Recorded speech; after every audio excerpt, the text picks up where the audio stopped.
The submission of Sri Anand Srivastava, Learned Counsel for the petitioner, is in three folds.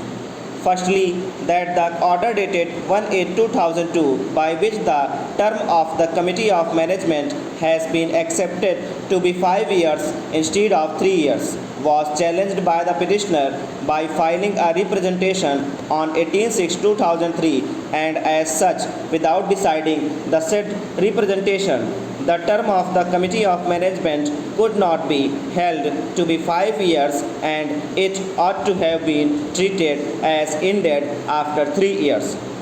It is secondly contended by Sri Anand Srivastava that the recognition given to the election held in the year 2005 was not in terms of the government order dated 19/12/2000, and thus the impugned order is liable to be set aside. Lastly, it is submitted that the petitioner had parallel election in the year 2003 and 2006, on which no orders were passed by the Joint Director of Education, and papers have been returned to the Society Committee of Management, and without the same having been resolved, no decision could have been taken with regard to the election held by the respondent number 5 in May 2005. The first submission of the Learned Counsel for the petitioner has no force in view of the fact that the Joint Director of Education, wide order dated 8/1/2004, has accepted that the term of the Committee of Management is 5 years. The same has also been confirmed by the writ court by the judgment and order dated 28/1/2004, passed in writ petition number 24782 of 2004, against which the appeal of the petitioner has also been dismissed. As regards the second contention,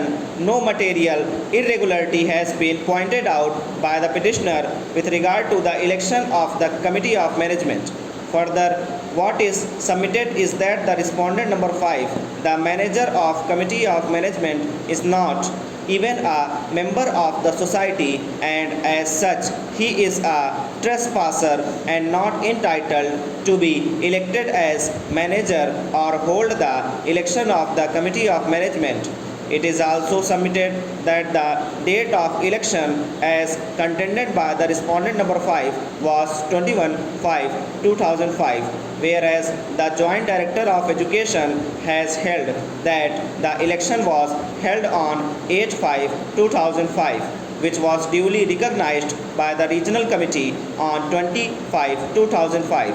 In my view, these are disputed questions of fact that as to whether the elections were held on a particular date or not, and whether the respondent number 5 is the member of the society or not, which cannot be decided in writ jurisdiction, as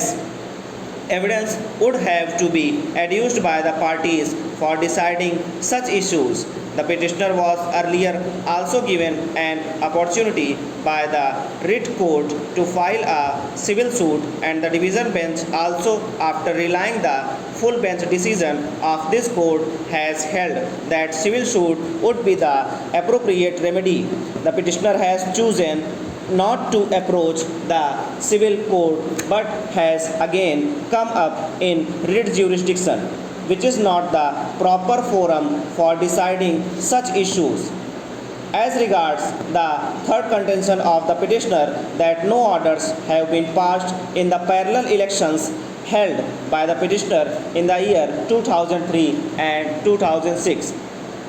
suffice it to say that the term of the Committee of Management has already been held to be 5 years, and as such there was no occasion for holding parallel elections after 3 years of the earlier election, by which the time the term had not even expired. As such, the said contention of the petitioner also does not have a force.